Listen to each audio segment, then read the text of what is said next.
লঙ্কা দিলাম, পেঁয়াজ কুচি দেব। শাক ভাজা তো, এটা খুচলা শাক বলে, এটা ভাজা তো একটু রসুন বাটা দেব। রসুন বাটা দিয়ে বাটলে খেতে ভালো লাগে।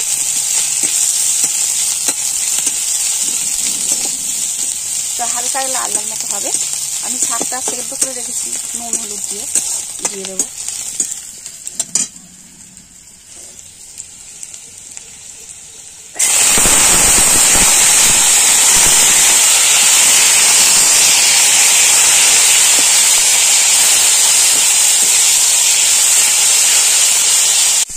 খুচরা শাক ভাজা হয়ে গেছে, শাকটাও তুলে নেব।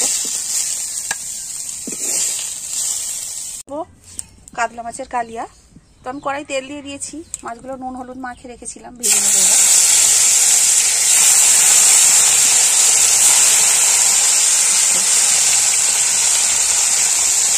মাছগুলো একটু ভালো করে লাল লাল করে ভেজে উঠিয়ে নেব। তারপরে এক এক মশলা দেবো, আপনারা দেখতে থাকুন।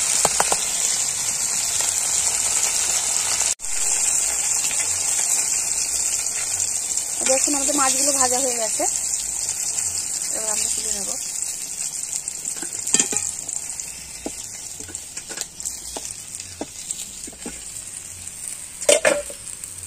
কাতলা মাছের কালিয়া। তো কালো জিরে ফোড়ন দিয়েছি, গোটা লঙ্কা দেবো, তেজপাতা দেবো, পেঁয়াজ দেবো। আমি যেহেতু কালিয়া একটু বেশি করে পেঁয়াজ দিতে হবে।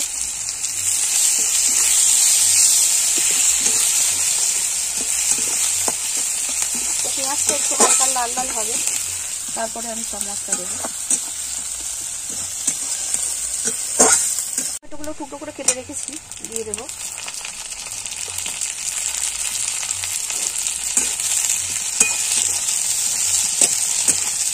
টমেটোগুলো একটু ভাজা হবে, তারপরে আমি সব মশলা একসাথে ইয়ে করে রেখেছি।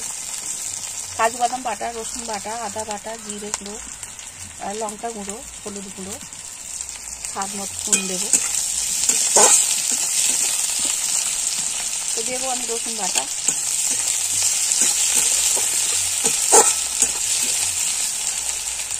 আদা বাটা,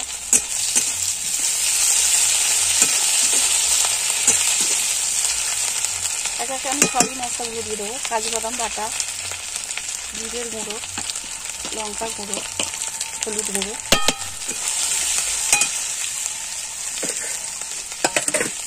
আমি একটু সামান্য জল দেবো, দিয়ে এটাকে ভালো করে কষিয়ে নেবো।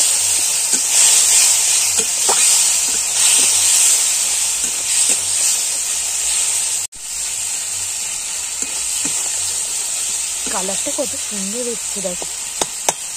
যেহেতু এটা কালিয়া, এতে পেঁয়াজের ভাগটা বেশি পড়বে, তবেই খেতে ভালো লাগবে।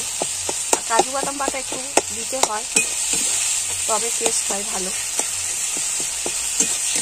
দেখুন কালারটা কত সুন্দর এসেছে।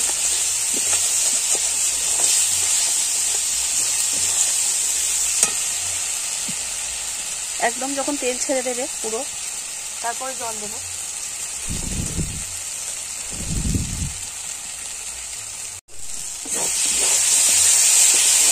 দেখুন এটা আমাদের কষানো হয়ে গেছে, তেল ছেড়ে দিয়েছে।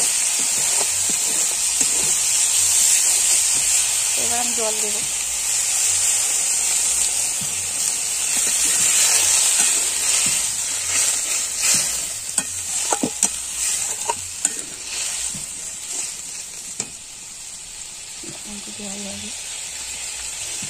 স্বাদ মতো লবণ।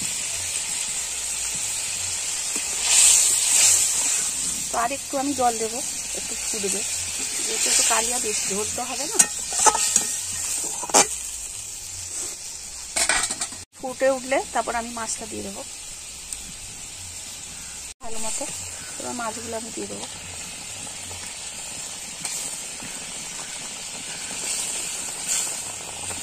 বেশ খানিক্ষণ এটা ফুটবে, ধনে পাতা ফুটিয়ে দেবো।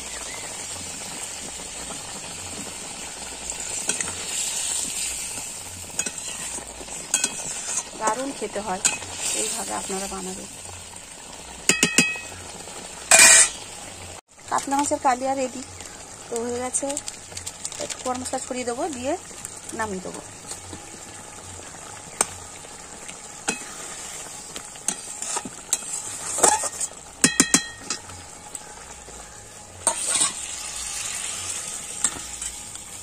মাছ কালিয়া আমাদের হয়ে গেছে, নামিয়ে দিয়েছি। তো এইভাবে আপনারা বানাবেন, খেয়ে দেখবেন কত সুন্দর খেতে লাগে। মাছের তেল একটু চচ্চড়ি বানিয়ে ফেলি, তো নুন হলুদ দিয়ে আমি একটু ভেজে নেব। আমি কড়ার মধ্যে দিয়ে দিয়েছি, তেলটা একটু আগে ভেজে নেব।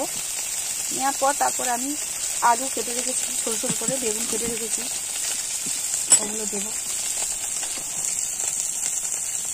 মাছের তেলটা খুবই সুন্দর, পরিষ্কার একদম, কাতলা মাছের তেল তো।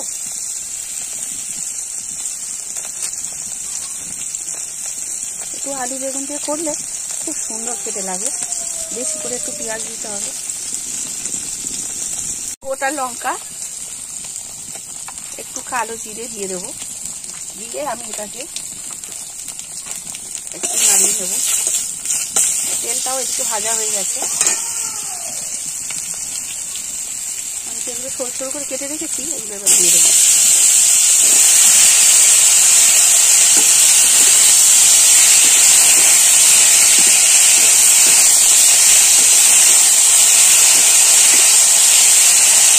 এইভাবে করলে খুব সুন্দর খেতে হয়, এইভাবে আপনারা করবেন। মাছের তেল তো অনেক রকম খান, এইভাবে করে দেখবেন যে কত সুন্দর খেতে লাগে। তো দিচ্ছি একটু রসুন বাটা আর পেঁয়াজ কুচি রেখেছিলাম। একটু বেশি করে পেঁয়াজ দিতে হবে, যেহেতু মাছের তেল, পেঁয়াজটা বেশি দিলে তাহলে ভালো লাগে। মাছের তেলে একটু রসুন, একটু পেঁয়াজ বেশি না দিলে ভালো লাগে না। পেঁয়াজ রসুন বাটা একটু দিয়েছি আমি, পেঁয়াজ কুচানো, রসুন বাটা, একটু হলুদ গুঁড়ো দেবো,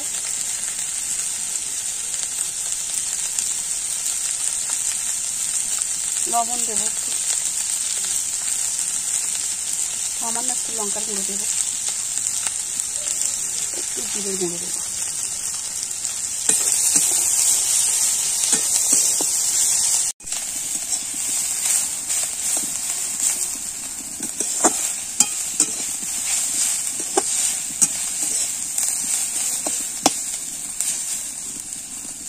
তো মাছের তেল ভাজা আমাদের হয়ে গেছে, দেখুন আলু বেগুন পেঁয়াজ দিয়ে ভালো করে ভেজে নিয়েছি, খুব সুন্দর হয়েছে, খেতে দারুণ লাগবে। আপনারা এইভাবে করে দেখবেন কেমন লাগে।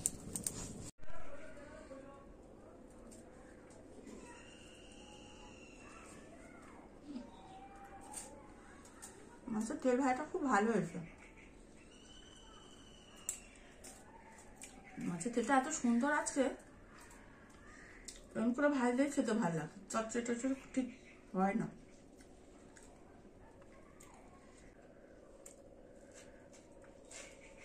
আজকে তুমি রান্না করেছো না, অন্যরকম একটা খেতে হয়েছে।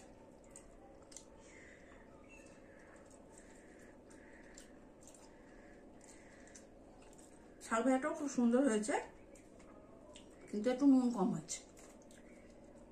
ওই চলবে, করতে করতে তবে তো শিখবে। এবার মাছটা খেয়ে দেখো। মাছটা তো দেখে মনে হচ্ছে খুব সুন্দর হয়েছে। জুসটা একটু খাই।